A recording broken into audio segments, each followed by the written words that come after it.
રાજ્યમાં આકરી ગરમી પડી રહી છે ત્યારે ચોટીલાથી મહત્વના સમાચાર મળી રહ્યા છે તેના પર નજર કરીશું। આકરી ગરમીથી ચોટીલા ધામ પર તેની સીધી અસર જોવા મળી રહી છે। રાજ્યમાં આગામી 6 દિવસ ગરમીનું યલો એલર્ટ, ઓરેન્જ એલર્ટ અલગ અલગ જગ્યાએ આપવામાં આવ્યું। ચોટીલા ધામમાં યાત્રિકોના પ્રવાહમાં નોંધપાત્ર ઘટાડો નોંધાયો છે।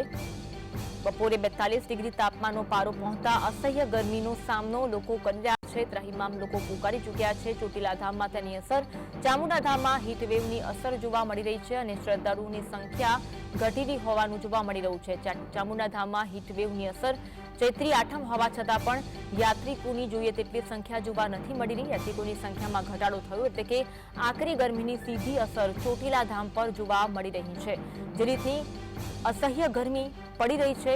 યાત્રાળુઓની સંખ્યા પણ ઘટી રહી છે। ચોટીલા ધામમાં યાત્રિકોના પ્રવાહમાં નોંધપાત્ર ઘટાડો થયો। આજે ચૈત્રી નવરાત્રિની આઠમ છે, પરંતુ ભક્તોનો જોઈએ તેવો ધસારો જોવા નથી મળતો, કારણ કે આકરી ગરમી હોવાના કારણે ભક્તોનો ધસારો ઓછો થયો હોય તેવા દ્રશ્યો પણ જોવા મળી રહ્યા છે। હીટવેવની અસર ચામુંડા ધામમાં પણ જોવા મળી રહી છે। લોકો ગરમીથી સામનો કરવા માટે યનકીન પ્રકારના પ્રયત્નો કરી રહ્યા છે, ત્યારે ચામુંડા ધામમાં ઓછી સંખ્યામાં ભક્તો જોવા મળી રહ્યા છે।